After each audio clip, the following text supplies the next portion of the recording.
I'm Linda Matthews. I'm 52 years old. And I need you to understand something before I go any further. I'm not here to give you some polished, sanitized version of what happened to me. I'm here because anger is the only thing that kept me breathing when everything else told me to stop. I'm here because pain carved out every soft place inside me and left something harder, something that refused to die. And I'm here because my daughter, my own flesh and blood, looked me straight in the eye after destroying my entire life and told me I'd never rise again. She said that. Those exact words. "You'll never rise again, Mom." Do you know what that does to a mother? Do you know what it feels like to carry a child inside your body, to sacrifice every dream you ever had so she could have hers, to love someone so completely that you forget you're even a person outside of being her mother, and then have her stand over the wreckage of your life and spit on you? I lived out of a motel for 3 months. A roach-infested, mildew-stained, $40 a night nightmare where the walls were so thin I could hear every argument, every headboard banging against cheap drywall, every sob from the woman next door who I think was turning tricks just to keep the room for one more week. That was my life. Instant noodles. Empty phone.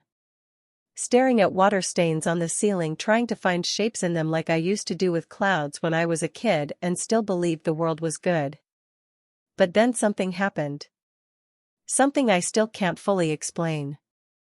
I found a suitcase under that motel bed, an old leather suitcase with my name written on it in handwriting I recognized immediately. My sister Evelyn's handwriting. My dead sister Evelyn's handwriting. Inside that suitcase was $100,000 in cash, a flight ticket to Vancouver, and a note that read, "This is just travel money. The real inheritance is waiting at this address." What I found when I arrived at that address changed everything. It gave me back my life. More than that, it gave me justice. It gave me proof. It gave me the power to destroy the people who tried to bury me. But before I take you through all of it, every painful, rage-filled, miraculous moment, I need you to do something for me. I need you to like this video. I need you to subscribe to this channel. And I need you to comment below and tell me where you're watching from. Because what I'm about to share isn't just a story. It's not entertainment. It's proof that life can break you into so many pieces you don't even recognize yourself anymore, and still, somehow, find a way to rebuild you into something stronger than you ever were before. Now let me take you back to the beginning. Let me take you to the moment everything fell apart. I used to have a life. A real life. I had a job as an office manager at a medical supply company. Nothing glamorous, but it was stable.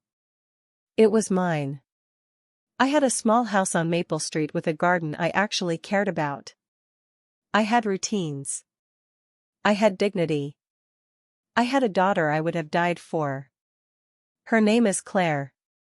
28 years old. Beautiful. Smart. Cold as December rain. And I had a best friend. Mark Calloway. We'd known each other since we were 19. 33 years of friendship. He was at my wedding. He held my hand at my husband's funeral. He was the person I called when Claire got into college, when I got my promotion, when I needed someone to tell me I wasn't losing my mind. He was my person. Until he wasn't. It started small. Or maybe it didn't. Maybe I was just too stupid to see it. Claire started spending more time at Mark's place. She said she was helping him with his consulting business, doing administrative work. I thought it was nice. I thought it was good that they got along. I thought I was blessed to have two people I loved so much who also cared about each other. God, I was so naive. I found out the way these things always come out, by accident. I stopped by Mark's house one afternoon with a casserole because that's the kind of pathetic, nurturing idiot I was. I had a key. He'd given it to me years ago for emergencies. So I let myself in. And there they were. On his couch.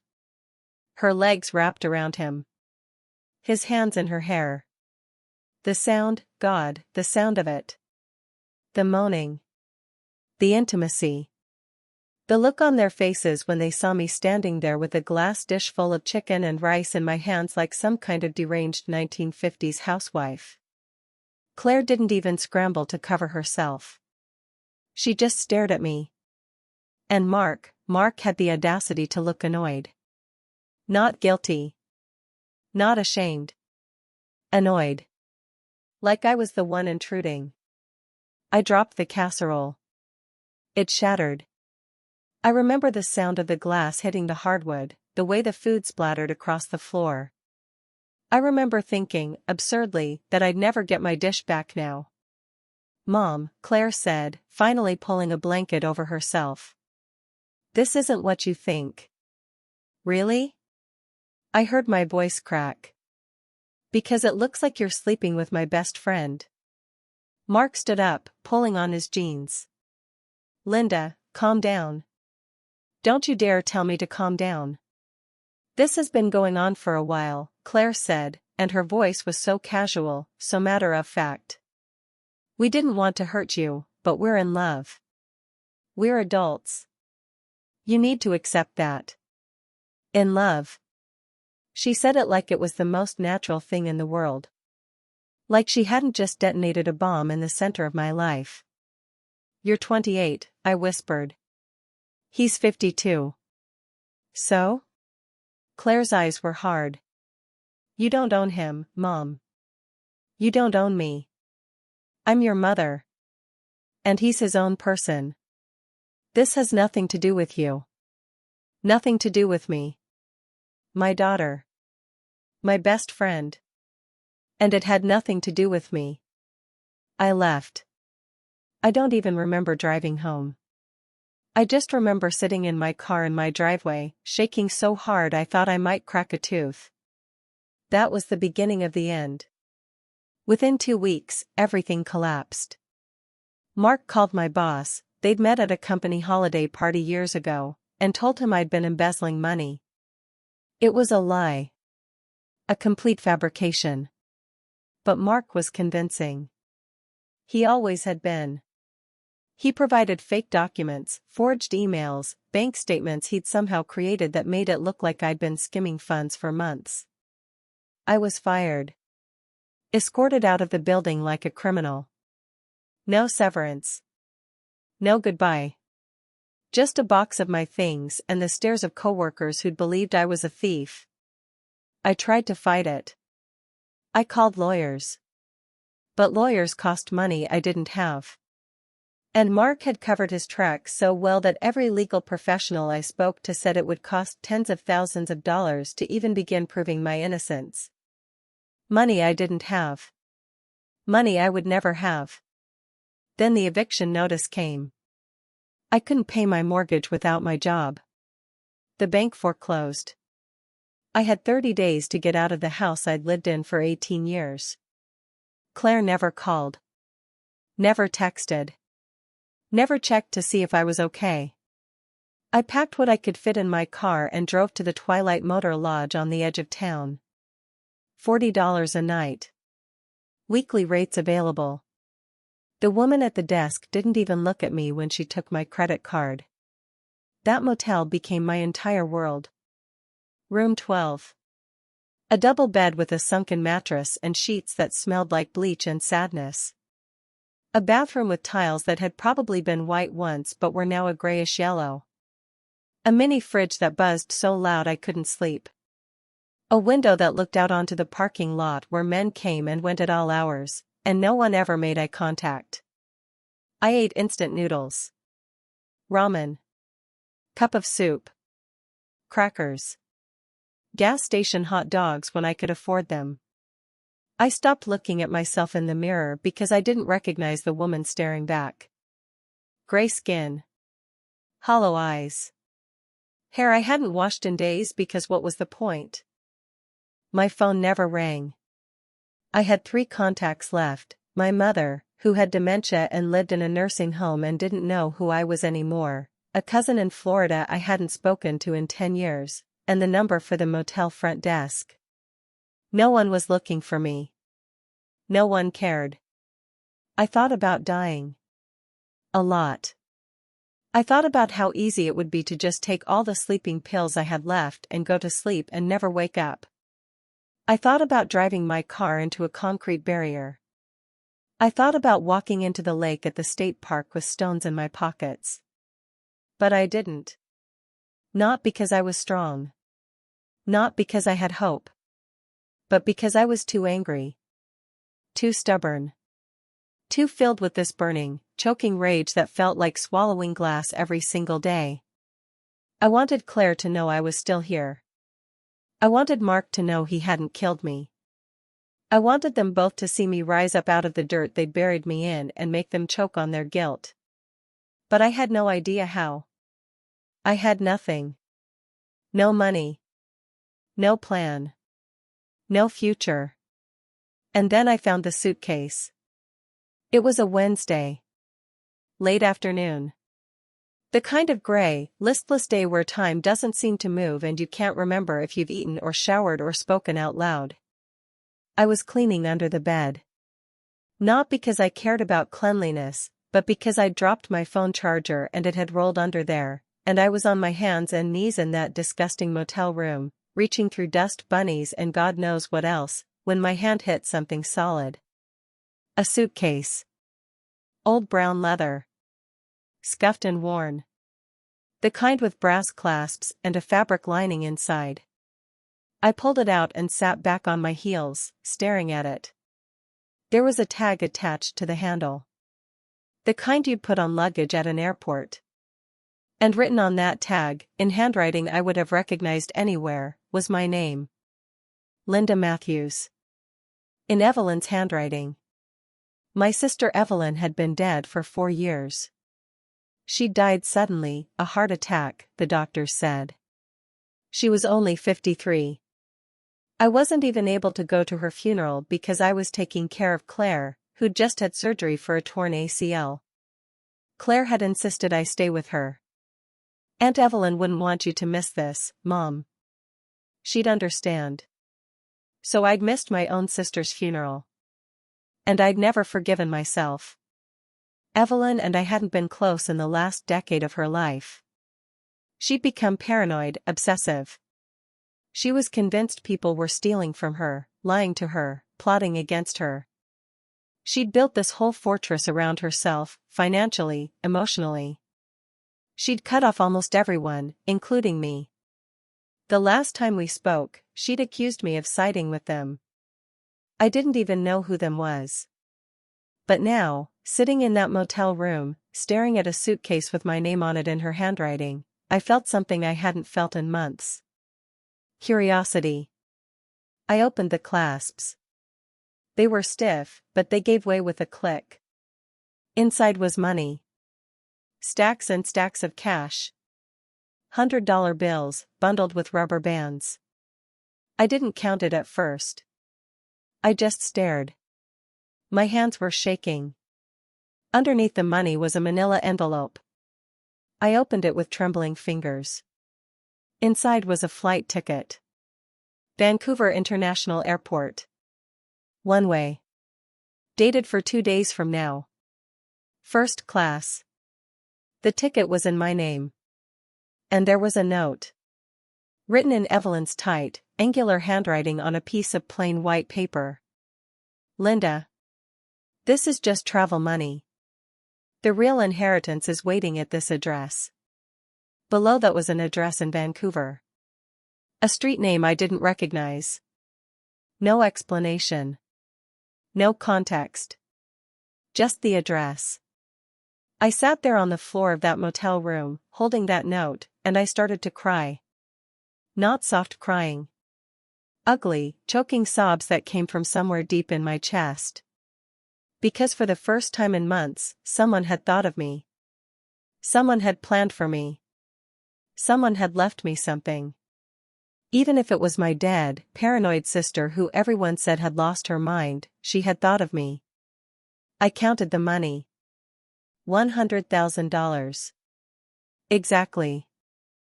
I didn't sleep that night. I just sat on the bed, staring at the suitcase, at the ticket, at the note. My mind was racing. Was this real? Was it some kind of trick? Has someone planted this here? But who? And why? But the handwriting was Evelyn's. I was sure of it. And the ticket was real. I checked the airline's website on my phone. The booking was legitimate.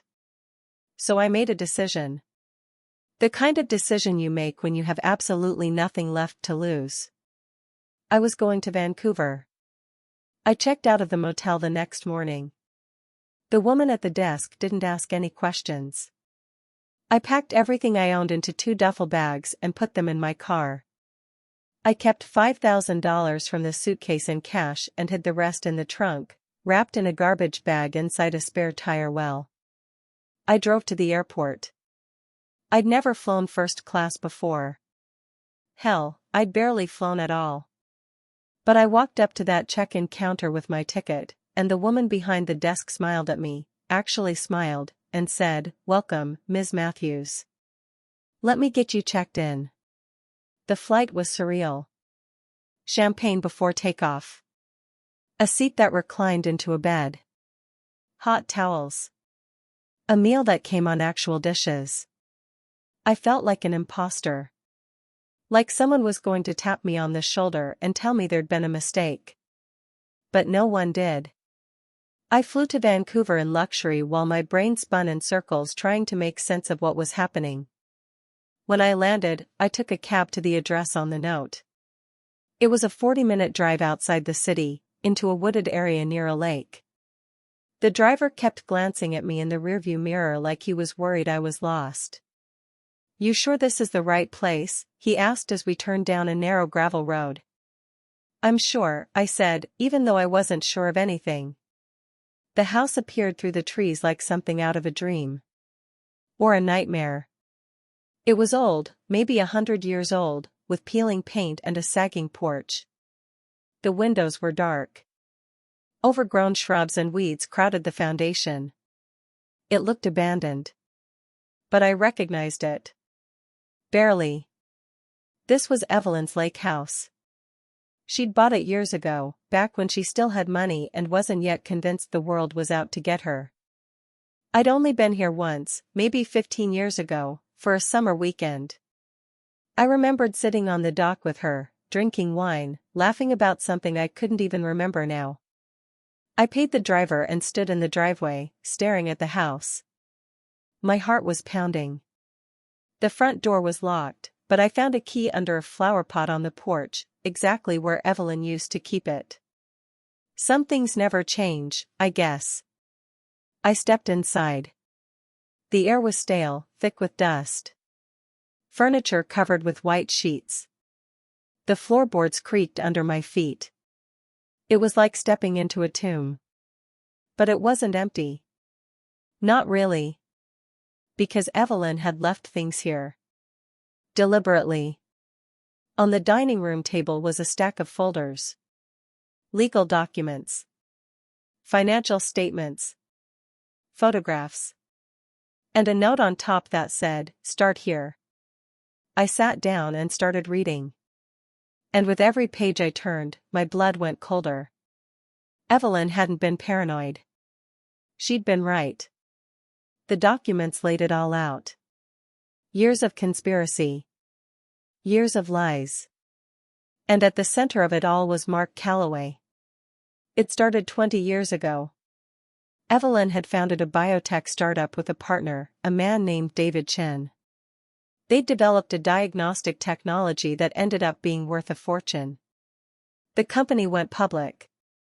Evelyn owned 49% of the shares. David owned 51%. But David wanted more. And he had a friend. A consultant he trusted. A man named Mark Calloway. Mark convinced David to push Evelyn out. They forged documents. They manipulated board votes. They spread rumors that Evelyn was unstable, that she was mismanaging funds, that she couldn't be trusted. They made her look crazy. And eventually, they forced her to sell her shares at a fraction of what they were worth. David and Mark split the profits. Tens of millions of dollars. And Evelyn was left with nothing but a reputation as a paranoid, difficult woman who couldn't handle success. But she'd kept records. Every email. Every forged document. Every lie. She'd built a case. And she'd been planning to take them to court. To expose them. And then she died. Suddenly. Conveniently. The autopsy said heart attack. But in one of the folders, there was a note in Evelyn's handwriting that said, "If I die suddenly, it isn't natural." I felt sick. My hands were shaking so hard I could barely hold the papers. But there was more. Because this wasn't just about Evelyn. In another folder, there were photographs. Recent photographs. Of Claire. And Mark. And David Chen. Photographs of them together at a restaurant. At Mark's house. In David's office. And there were emails. Printed out. Between Claire and Mark. Going back 3 years. They'd been planning this. 4 years. Claire knew about Evelyn's case.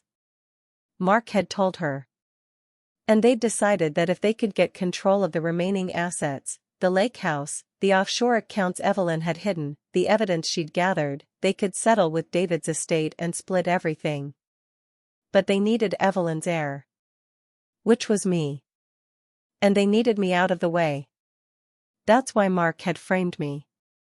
That's why Claire had seduced him, made sure I found out, made sure I was so broken and humiliated that I'd disappear.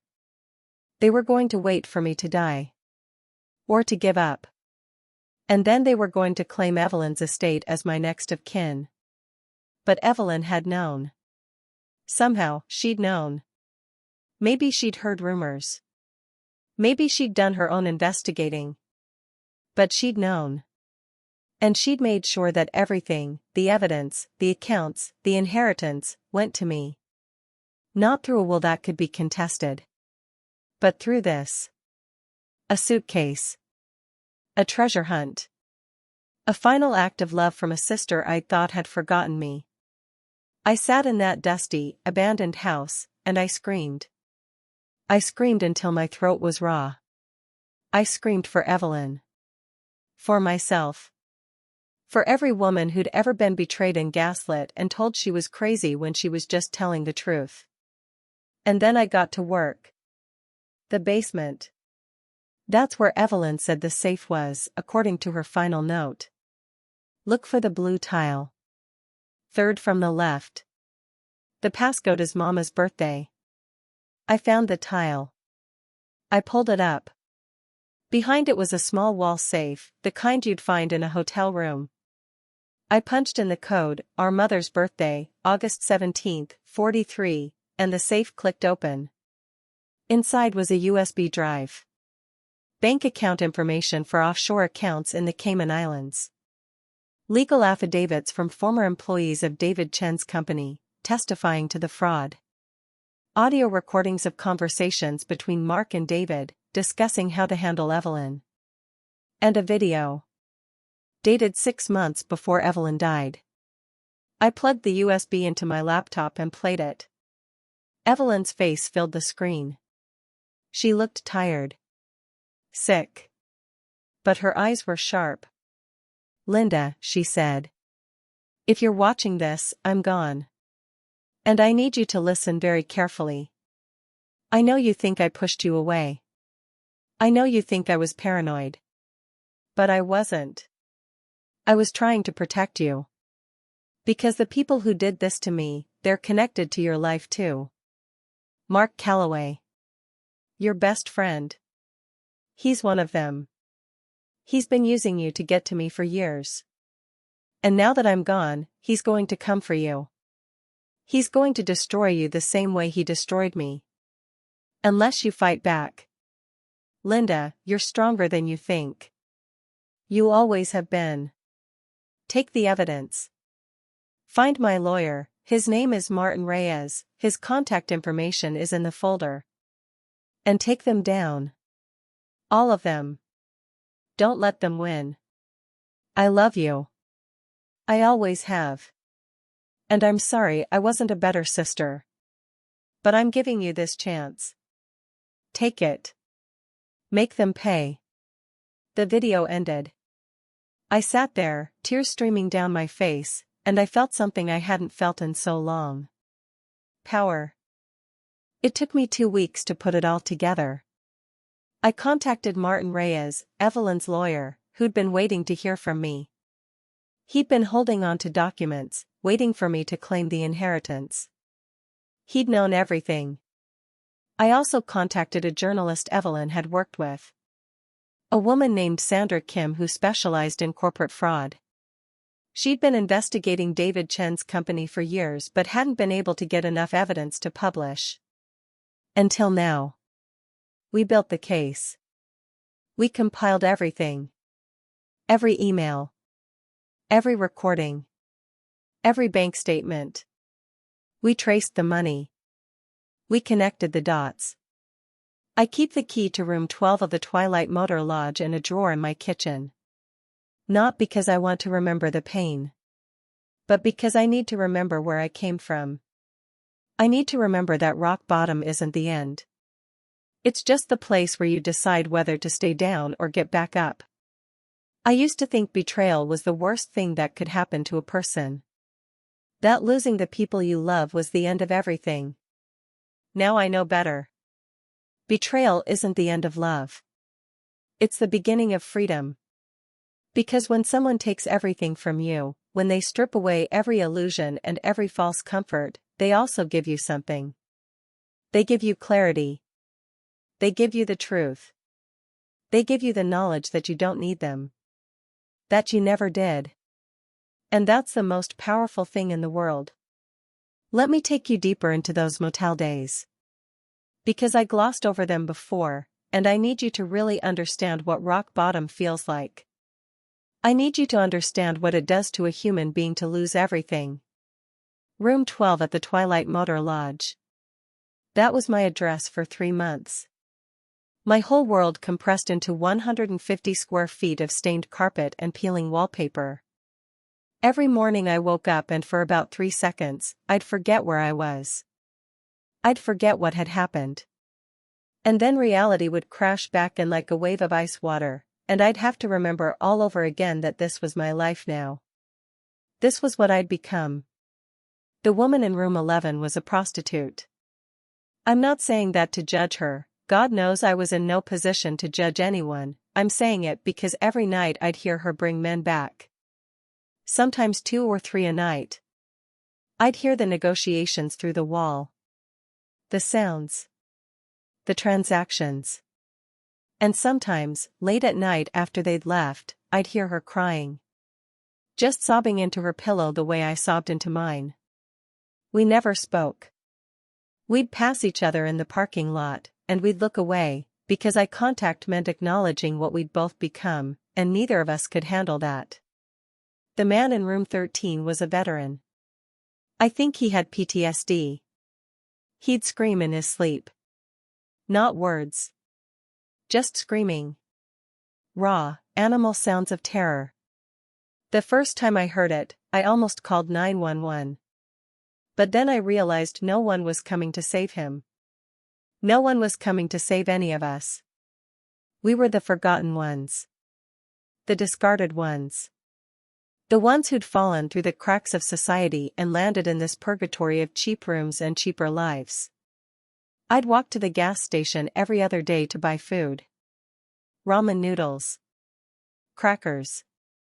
Sometimes a banana if I was feeling extravagant. The cashier was always the same guy, mid-20s, covered in tattoos, earbuds permanently stuck in his ears. He never looked at me. Never asked how I was doing. Just scanned my items and took my money and went back to his phone. I was invisible. Completely invisible. And you know what the worst part was? I started to prefer it. Because being invisible meant not having to explain. Not having to tell people what had happened. Not having to see pity or judgment in their eyes. I stopped washing my hair. What was the point? Who was going to see me? I'd stand in the shower, that sad, moldy, low-pressure shower, and just let the water run over me while I cried. I cried so much in that shower that I'm surprised I didn't dehydrate. I thought about my old life constantly. Obsessively. I'd lie in bed and remember what it felt like to have a home. To have a kitchen where I could cook real food. To have a bathroom that didn't make my skin crawl. To have a job to go to. To have purpose. I'd remember hosting Thanksgiving dinner. Claire would come over with her friends. I'd spend days cooking, turkey, stuffing, 3 kinds of pie. Mark would always arrive early to help me set up. We'd drink wine in the kitchen while the turkey roasted, and we'd laugh about stupid things, and I'd think, this is happiness. This is what it's supposed to feel like. And now that is gone. All of it. Like it had never existed. The worst times were at night. The motel's neon sign would flicker through the thin curtains, vacancy in sickly pink letters, and I'd lie there in the dark listening to the sounds of the parking lot. Cars pulling in and out. Doors slamming. Arguments. Sometimes breaking glass. Once, gunshots, but far enough away that I didn't bother getting up to look. I'd think about Claire. My beautiful daughter. I'd remember holding her as a baby, the weight of her in my arms, the way she'd curl her tiny fingers around mine. I'd remember teaching her to read, watching her graduate from high school, helping her move into her first apartment. Has she always hated me? Had I been blind to it? Or had Mark poisoned her somehow, turned her against me? I'd replay that moment in his living room over and over. The look on her face when she saw me. Not guilt. Not shame. Just annoyance. Like I was an inconvenience. And those words, this has nothing to do with you. How does a daughter say that to her mother? How does she sleep with her mother's best friend and then act like the mother is the problem? I wanted to call her. God, I wanted to call her so badly. I wanted to hear her voice. I wanted her to tell me it was all a mistake, that she was sorry, that she still loved me. But I knew she wouldn't say any of those things. So I didn't call. Instead, I'd stare at her contact photo on my phone. A picture from 2 years ago, at her birthday dinner. She was smiling. We both were. We looked happy. We looked like a mother and daughter who loved each other. I'd stare at that photo until my vision blurred, and then I'd put the phone down and go back to staring at the ceiling. People talk about depression like it's sadness. It's not. It's not sadness at all. It's nothing. It's a vast, empty nothing that swallows everything. You don't feel sad. You don't feel anything. You just exist in this gray, hollow space where nothing matters and nothing will ever matter again. I'd think about killing myself, but I didn't have the energy. Suicide requires motivation, and I had none. So I just kept existing. Day after day. Eating noodles. Staring at walls. Waiting for something to change even though I knew nothing would. The flight to Vancouver was the strangest experience of my life. Because I was still me, still the broken woman who'd been living in a motel, but I was also sitting in first class, drinking champagne, being treated like I mattered. The flight attendant kept calling me Ms. Matthews with this respectful tone, and every time she did, I wanted to cry. Because I couldn't remember the last time someone had treated me with respect. I kept waiting for someone to realize there'd been a mistake. That I didn't belong there. That I was a fraud. But no one did. I was just another passenger. Just another person on a journey. I watched the clouds through the window and thought about Evelyn. Really thought about her for the first time in years. Not the paranoid, isolated woman she'd become at the end, but the sister I'd grown up with. Evelyn was 5 years older than me. When we were kids, she was my hero. She was brilliant, the kind of brilliant that made teachers nervous because she was smarter than they were. She graduated high school at 16. Got a full ride to MIT. Came back with degrees in bioengineering and business. I was the ordinary one. Average grades. Average ambitions. I got married young, had Claire, and worked office jobs. I was happy with the ordinary. Evelyn never was. But we were close back then. She'd call me every Sunday. She'd send birthday cards with long, handwritten notes. When Claire was born, Evelyn flew across the country to be there. She held my hand through 18 hours of labor. She was the first person besides me to hold my daughter. "She's perfect, Linda," Evelyn had whispered, tears streaming down her face. "You made a perfect human being." I remember that moment so clearly. The three of us in that hospital room. Evelyn cradling Claire. I am exhausted but blissfully happy. Everything felt possible. Everything felt right. When did it change? I've tried to pinpoint the exact moment, but I can't. It was gradual. Evelyn's calls became less frequent. Then suspicious. She'd ask strange questions. "Has anyone been asking about me? Has Mark mentioned my company? Have you noticed anyone following you?" I thought she was stressed. Overworked. I tried to be supportive, but I didn't take her seriously. And eventually, she stopped calling altogether. The last conversation we had was 3 years before she died. She called me at 2 in the morning. "Linda, you need to be careful," she'd said, her voice tight with urgency. "They're going to come for you next. Mark is one of them. He's always been one of them. You need to cut him off. You need to protect yourself." "Evelyn, it's 2 in the morning," I'd said, groggy and confused. "What are you talking about?" "Mark is my friend. He's been my friend for 30 years. He's using you. He's been using you to get information about me. About my assets. About my plans.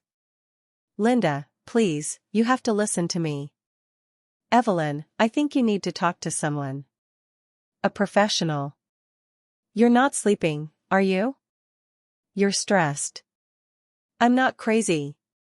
She'd shouted it so loud I'd pulled the phone away from my ear.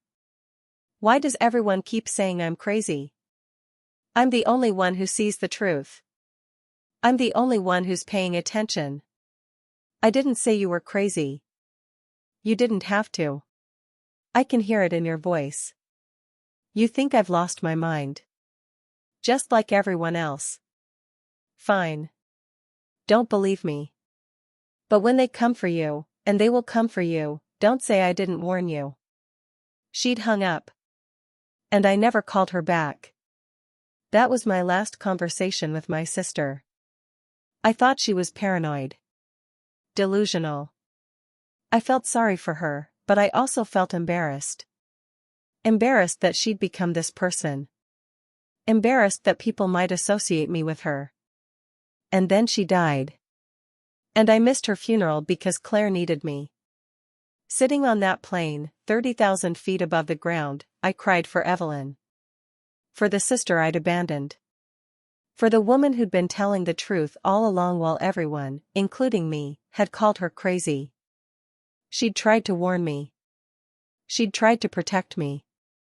And I'd dismissed her. But even in death, even after I'd failed her, she'd still found a way to save me. That's what that suitcase was. That's what this inheritance was. It wasn't just money. It was proof that someone still believed in me. That someone still loved me. And I swore, sitting in that first-class seat with tears streaming down my face, that I would not let her down again. When I got to the lake house and started reading through those documents, I had to stop multiple times because I was shaking too hard to hold the papers. Every page was another revelation. Another betrayal. Another piece of a puzzle I hadn't even known existed. Mark hadn't just been Evelyn's enemy. He'd been mine too. For decades. And I'd never seen it. There were emails going back 15 years. Mark asked David Chen about the sister. Mark volunteered to maintain the relationship, to keep tabs on any potential legal action. He'd been using me. Our entire friendship, 33 years of shared history, of holidays and birthdays and late-night conversations, had been a lie. I was never his friend. I was his assignment. And when Evelyn died, when the threat of her lawsuit died with her, I should have become irrelevant. Except I was her heir. Which meant I was at a loose end. A problem that needed to be eliminated. That's where Claire came in. The emails between Mark and Claire started 3 years ago. Right after Evelyn died. Right after Mark realized that Evelyn had left everything to me. At first, the emails were innocent. Mark offered to help Claire with her career. Introducing her to contacts. Giving her advice. Then they shifted. Mark talking about opportunities. About working together. About how your mother is sitting on assets she doesn't even know she has.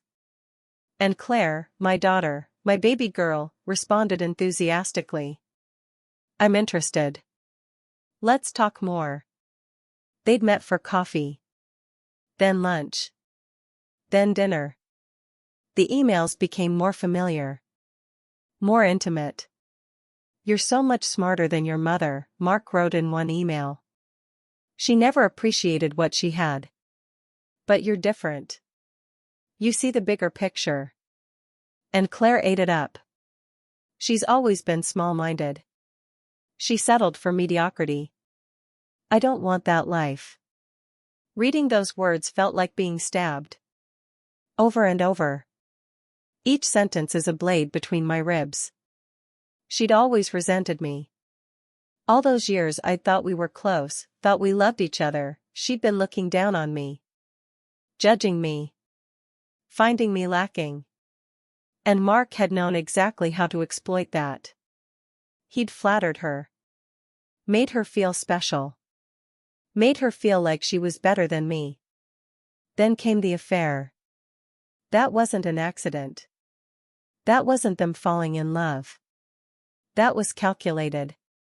We need her to break, Mark had written. We need her isolated. Vulnerable. If she finds out about us, she'll fall apart. She'll lose her support systems. She'll become easy to control. And Claire had agreed. I can do that. I had to run to the bathroom and vomit. I knelt on that cold tile floor in Evelyn's abandoned house and retched until there was nothing left inside me. My daughter had deliberately seduced my best friend to destroy me. Not because she hated me. Not even because she wanted to hurt me. But because it was tactically useful. Because I was an obstacle to her getting what she wanted. I was a problem to be solved. And she'd solved me. But Mark had made one mistake. One critical, arrogant mistake. He'd underestimated Evelyn. She'd known. Somehow, she'd figured it all out. Maybe she'd had people watching him. Maybe she'd hacked his email. I don't know. But she'd known about the affair before it even started. She'd known about the plan. And she'd countered it. All those offshore accounts she'd set up. All that evidence she'd gathered. The safe in the basement. The USB drive. The video message. She'd built a trap. And Mark and Claire had walked right into it. The bank accounts were the key. Evelyn had moved her money, all of it, into accounts that could only be accessed by me. Not through a will. Not through an estate. Through direct beneficiary designations that couldn't be challenged. And she'd left a paper trail that documented every crime Mark had committed. Every fraud. Every forgery. Every conspiracy. All I had to do was follow the breadcrumbs she'd left. The lawyer, Martin Reyes, had been waiting for me. He'd been holding on to documents for 4 years, waiting for me to contact him. He'd known I'd come eventually. Evelyn had told him I would. She believed in you, Martin said when we first met. He was a small, neat man in his 60s with kind eyes behind wire-rimmed glasses. She said you were stronger than you knew. When the time came, you'd fight back. She barely spoke to me for the last 10 years of her life, I said, my voice hollow. She was protecting you, Martin replied. She knew they were watching her. She couldn't risk them knowing she was passing information to you. So she kept her distance. But she never stopped loving you. She never stopped planning for this moment. He showed me everything. The full scope of Evelyn's counter-operation. It was brilliant. Meticulous. She'd anticipated every move Mark might make. And she'd left me the means to destroy him. The journalist, Sandra Kim, was a force of nature. She was in her 40s, sharp-eyed and sharper-tongued, with a reputation for taking down corrupt corporations. I've been waiting for this, she said when we met in her office, spreading the documents across her desk. I'd been chasing David Chen's company for 6 years. I knew something was wrong. I knew there was fraud. But I could never prove it. And then Evelyn died, and the trail went cold. Why didn't she come to you when she was alive? I asked. Sandra's expression darkened. She tried. I met with her twice. But she was so intense. So paranoid. And I'm ashamed to say I didn't take her seriously. I thought she was just another disgruntled former executive with an axe to grind. I dismissed her. She looked at me, and I saw genuine regret in her eyes. I failed her. I didn't listen. And because I didn't listen, she suffered alone. I won't make that mistake again. We're going to tell her story. We're going to make sure everyone knows she was right. It took us 3 weeks to put the article together.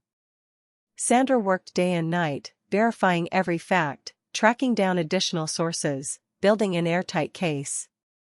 I gave interviews on camera. I told my story.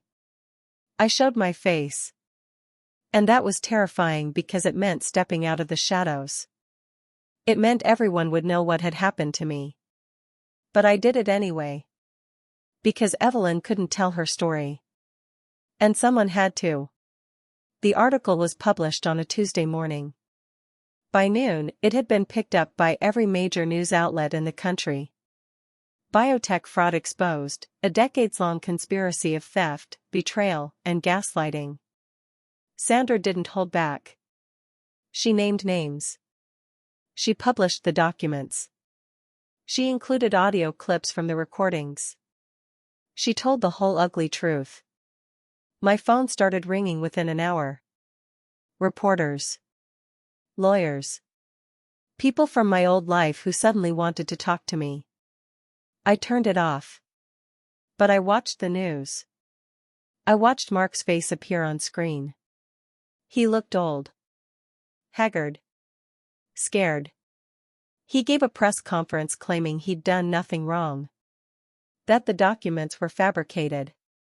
That I was working with Sandra to frame him. No one believed him. The evidence was too strong. Within 48 hours, the FBI raided his house. They seized his computers, his files, his bank records.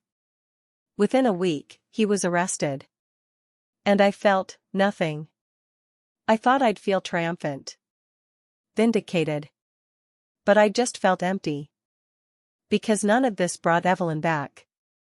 None of this gave me back the years she'd suffered alone. None of this erased the fact that I'd failed her when she needed me. But at least I could give her justice. And I could make sure her story was told correctly. Not as the paranoid woman who lost her mind. But as the brilliant woman who was right all along. Claire never apologized. Not once. I saw her at the courthouse during pretrial hearings. She sat in the back, arms crossed, face blank. She wouldn't look at me. Her lawyer argued that she'd been manipulated by Mark. That she was a victim too. That she didn't know the full scope of his crimes. Maybe that was partly true. Maybe Mark had lied to her too. Maybe she really didn't understand what she was participating in. But she'd known enough. She'd known she was helping to destroy her own mother. And she'd done it anyway. The prosecution offered her a deal. Testify against Mark, and they wouldn't press charges. She took it. So she sat on that witness stand and told the truth. About the affair. About the plan. About the emails. Mark's lawyer tried to discredit her. Isn't it true that you were in love with my client? That you would have done anything to be with him? No, Claire said, her voice flat. I was never in love with him. It was transactional. He offered me money and opportunity. I offered him access to my mother. So you used him? We used each other. I sat in the gallery and listened to my daughter describe our relationship, her relationship with me, in clinical terms. How I'd been easy to manipulate. How I trusted too easily. How I never saw what was right in front of me. She wasn't wrong. But hearing her say it, hearing the contempt in her voice, was devastating. When she stepped down from the witness stand, she walked past me. Our eyes met for just a second. And I saw it. The crack in her facade. The flash of something that might have been shame or regret or grief. But then it was gone. She kept walking. And I let her go. Mark was sentenced to 12 years in federal prison. The judge called his crimes a systematic betrayal of trust spanning decades and a pattern of exploitation that destroyed lives. He stood there in his orange jumpsuit, this man I'd known for 33 years, and he looked like a stranger. Before they took him away, he turned and looked at me. He opened his mouth like he was going to say something. I stood up and walked out. Whatever he wanted to say, I didn't need to hear it. Nothing he could say would change anything. Nothing he could say would give me back the years he'd stolen. The life he'd destroyed. The friendship he'd faked. So I left. And I never looked back. The money changed my life, obviously. $127 million after restitution and settlements. More money than I could spend in 10 lifetimes. I paid off every debt I had. I bought a house, a beautiful, peaceful house on the water where I could see the sunrise every morning.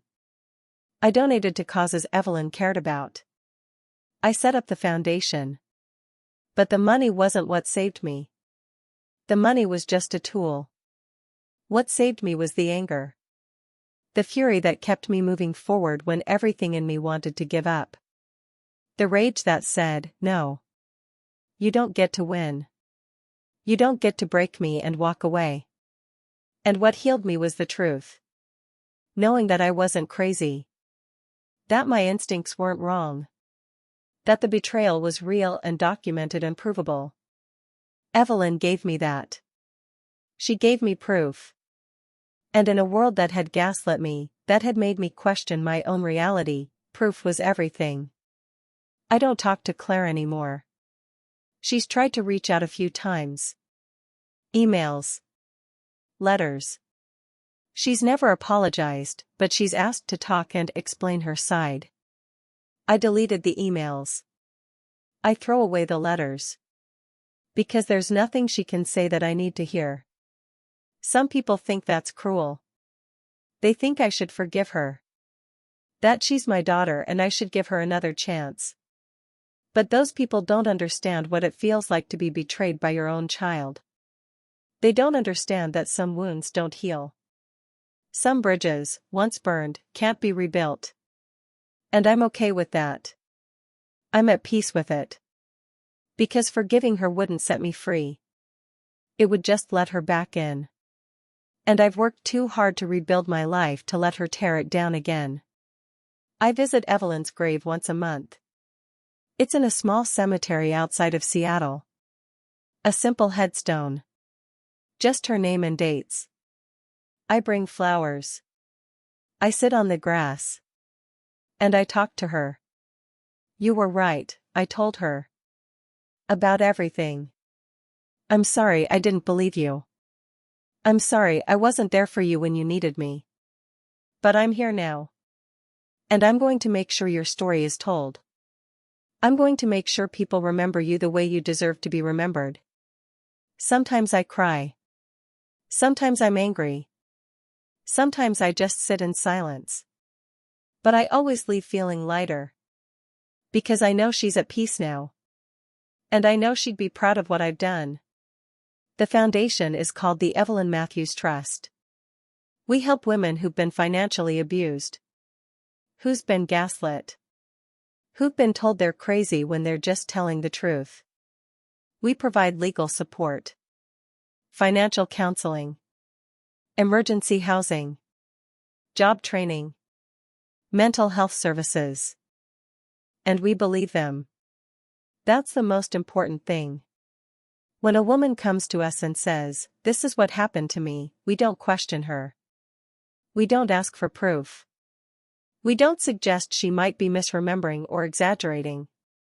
We believe her. And then we help her fight back. We've helped over 200 women in the past 3 years. Women who were where I was. Women who thought they had no options. No future. No hope. And we've shown them that they do. That they can survive. That they can rebuild. That's Evelyn's legacy. Not the money. Not the corporate fraud case. But this. This network of women helps women. This refusal to let abusers win.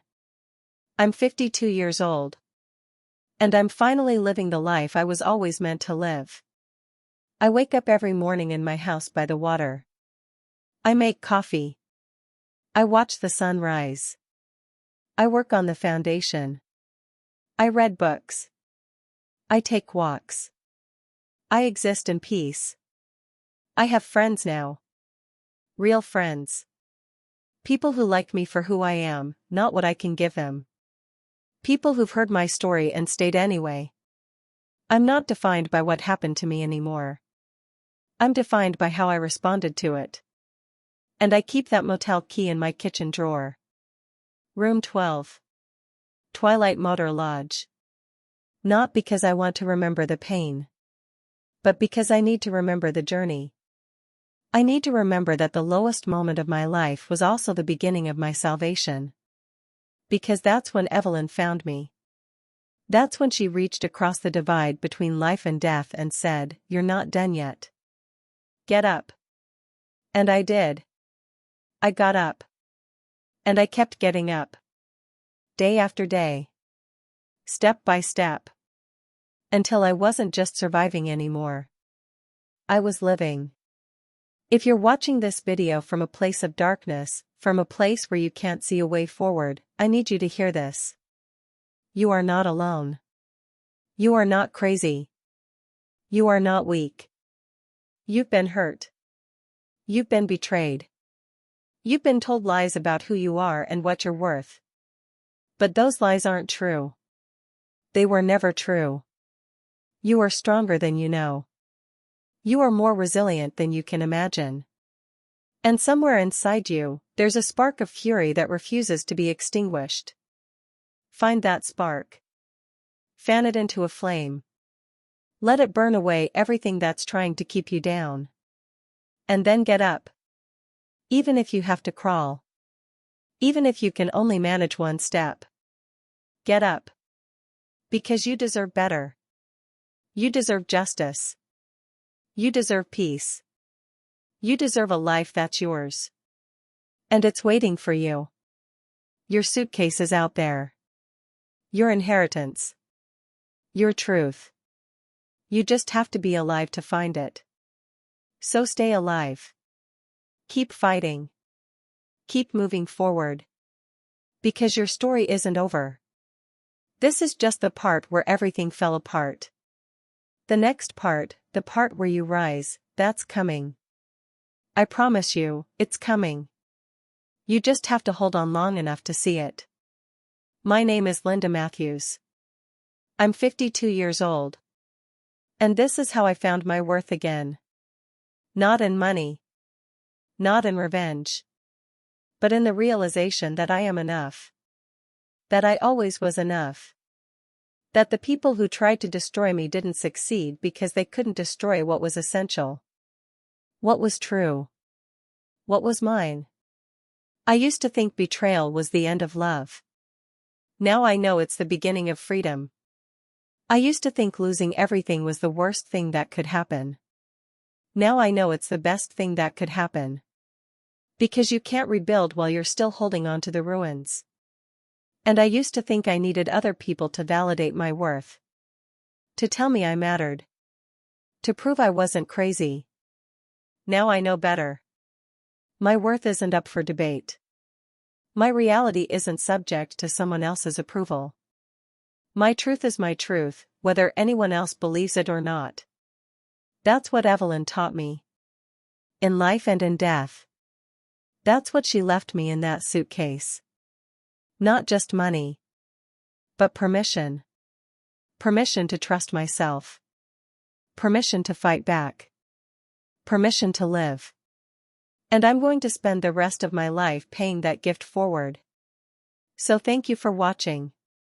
Thank you for listening. Thank you for being here with me on this journey.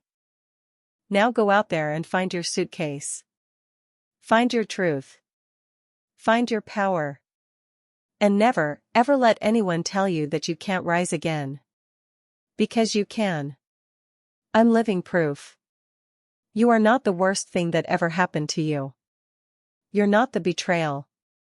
You're not the loss. You're not the pain. You're the person who survived it. You're the person who's still here. You're the person who's going to rise. So rise. Please, for the love of everything holy, rise. Your life is waiting for you. And it's more beautiful than you can possibly imagine. I promise. Before you go, if this story resonated with you, please subscribe to the channel, give this video a thumbs up, and share it with anyone who needs to hear a story like this one. We share new stories every single day, so there's always something here that might speak to your heart. Browse through our other videos, you might find exactly what you need to hear today. And don't forget to leave your thoughts in the comments. Your voice matters here. Until the next story, take care of yourself, and remember, you're always enough.